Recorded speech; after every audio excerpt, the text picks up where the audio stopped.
Welcome to Meet JMT, Insights from Within, a series that introduces our industry professionals and provides them the opportunity to share their professional experiences, personal reflections, and sources of inspiration as individuals working in the architecture, engineering, and construction sectors. Hi, everyone, and welcome back to another Meet JMT podcast.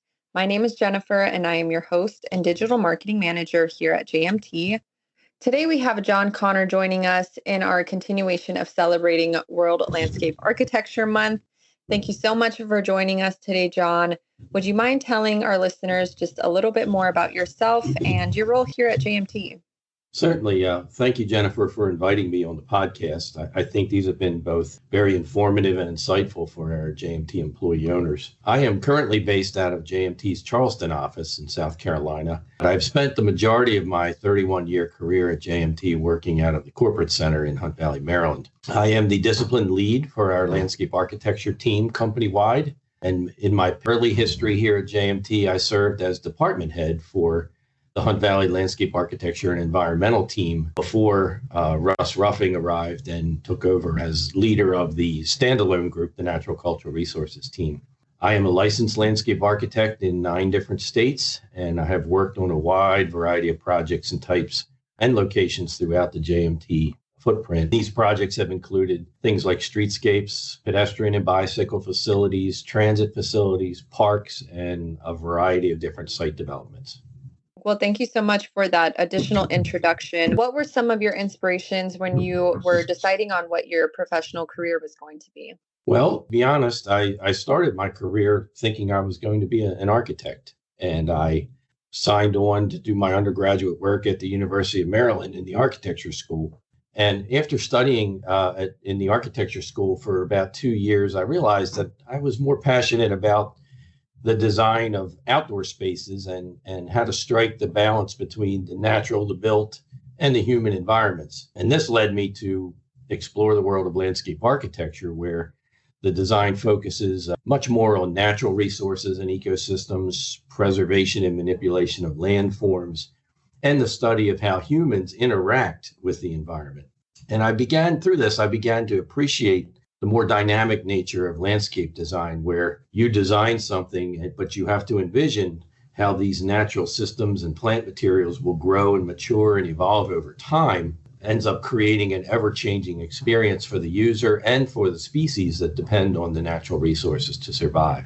That is a fascinating journey. The idea of designing a space with all of these considerations in mind is thought-provoking. Personally, when I think of landscape architecture, I initially just picture creating, a nice, visually appealing space, but I hadn't fully considered how much functionality for the community needs to be included as well. So thank you for explaining that.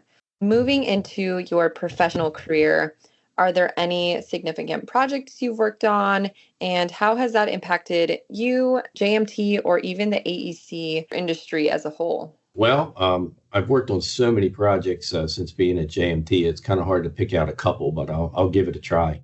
One of the most rewarding and impactful projects that I worked on was kind of interesting. I had the pleasure of working on the Green Tracks pilot project that MTA led for the Maryland Transit Administration. And this project was part of their planning for a new transit system in Baltimore that was referred to as the Red Line.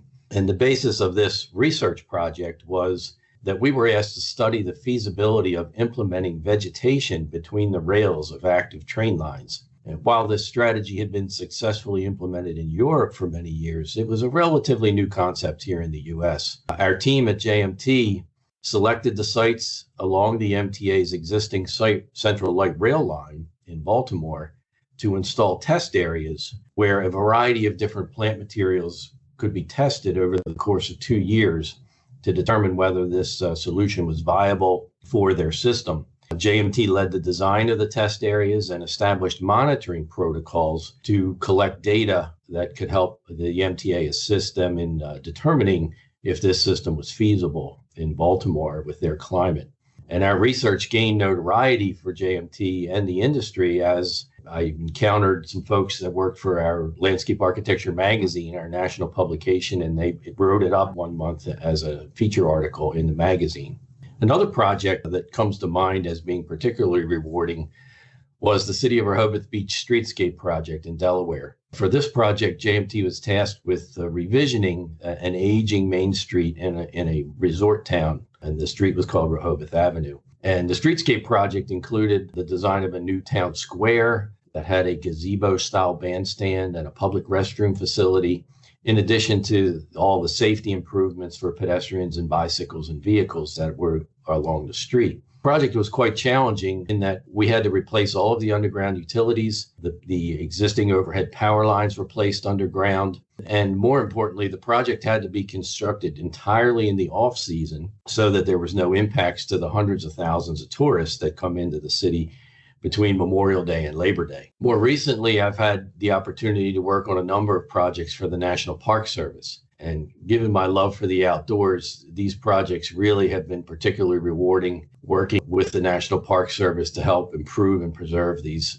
very special places. Those sound like some incredible projects to have been a part of. It also must have been very exciting to see your work featured in Landscape Architecture magazine. Are there any hobbies or interests that have influenced your professional journey? I would say that my hobbies and interests have really helped shape my career journey. I've always enjoyed playing golf, starting at a fairly young age, and that led me to take an interest in the design of golf courses. While I ended up not pursuing a career as a golf course designer, I did have the experience of working on a golf course design as part of my master's thesis, and that really helped me better understand how landforms create different experiences for those interacting with them, and how design can help shape those experiences. The experience that I got in doing a golf course design did help me in working through designs on a variety of different projects that I've worked on at JMT over my career, regardless of the setting.